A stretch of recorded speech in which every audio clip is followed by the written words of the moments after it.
वागते. म्हणजे सगळी कामं काय मी एकटी नाही करायची? नाही आई, मग मगाशी तू का मला फोर्स करत होतीस तिच्या समोर फोटोशूट साठी? तूच बोलला होतास ना समर राजवाडे तयार झाले की मी पण तयार होईल.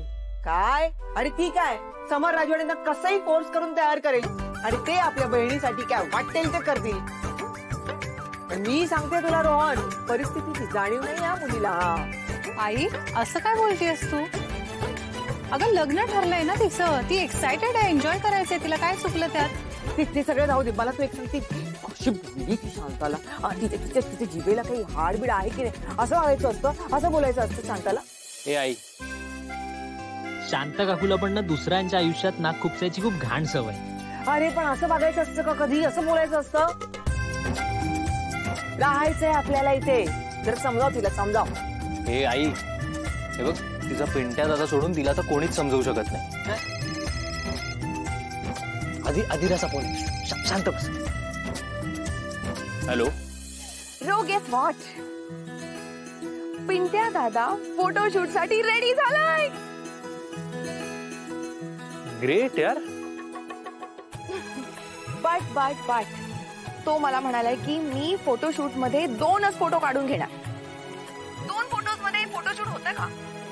But no worries, when Adira is here त्याला आपण फोटोशूट साठी बोलवायचं आणि आपण मॅक्झिमम फोटोज काढून घ्यायचे. Okay okay. बाकी एक्झॅक्ट फोटोशूटची डेट मी तुला लवकरच कळवेन. ओके रो, I am very much excited. I just can't wait. I love you. हाँ, लव यू टू. बाय. चमत्कार झालाय आई, पिंट्या दादा फोटोशूट साठी हो म्हणालेत. आलं.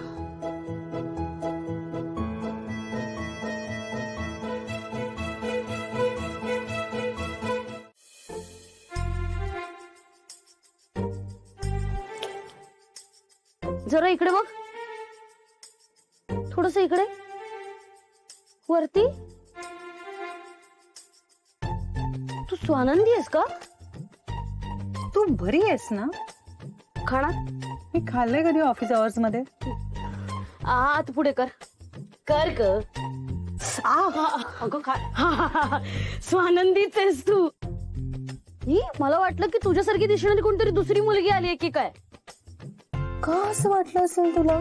कारण मला वाटलंच नव्हतं तू ऑफिसला येशील. तू का आलीयस ऑफिसला?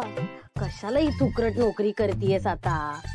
सुट्टी मिळेल का म्हणून हात जोडायचे, 15 मिनिटं उशिरा झाला तर पे कापला जाणार. का करतीयस असली नोकरी? काय होतंय स्नेहल तुला? हा जॉब आहे माझा, मी ते करतेय. ओ माय गॉड बाई, केवढा तो साधेपणा. मोठी माणसं अशी किती गोंडस साधी साधी असतात ना. नाही म्हणजे साधे हिरे घालून मोठमोठ्या साध्या गाड्यांमधून अशी साधी नोकरी करायला येतात. आता तर तू हे ऑफिस आणि कंपनी दोन्ही विकत घेशील. मला ना कळतच नाहीये तुझं काय चालू असतं आणि आता काय बोलतेस ते. स्वानंदी, अगं तू स्वानंदी समर राजवाडे होणार आहेस, विसरलीस की काय? अगं कोट्यावधी रुपयांची मालकीण, राजवाडे इंडस्ट्रीजची मालकीण होणार आहेस. तू का कमवायचे तुला महिन्याला हे एवढूसे पैसे? आणि एकतर मी जेव्हा म्हणत होती की हा नवरा म्हणून चांगला मुलगा आहे तर नाही म्हणालीस, खोटं का बोललीस? हे बघ, अचानक ठरला साखरपुडा. म्हणजे हे जे आता जे फोटो आले तुमचे सगळे, ती काय सगळी तयारी अचानक ठरली? स्नेहा ऐक ना, अगं खरंच आयत्या वेळी झालंय सगळं. आणि हो, लग्नानंतर सुद्धा मी नोकरी कंटिन्यू करणार आहे बरं का. पण का? ऐक ना, ही फाईल घे, याच्यात ना काही ट्रिपचे डिटेल्स आहेत. या सगळ्याची बजेट्स काढून ठेवू संध्याकाळपर्यंत, मला हवी आहे. आणि ऑफिस आवर्स मध्ये आपण बाकी वायफाय गप्पा मारलेल्या मला नाही आवडत.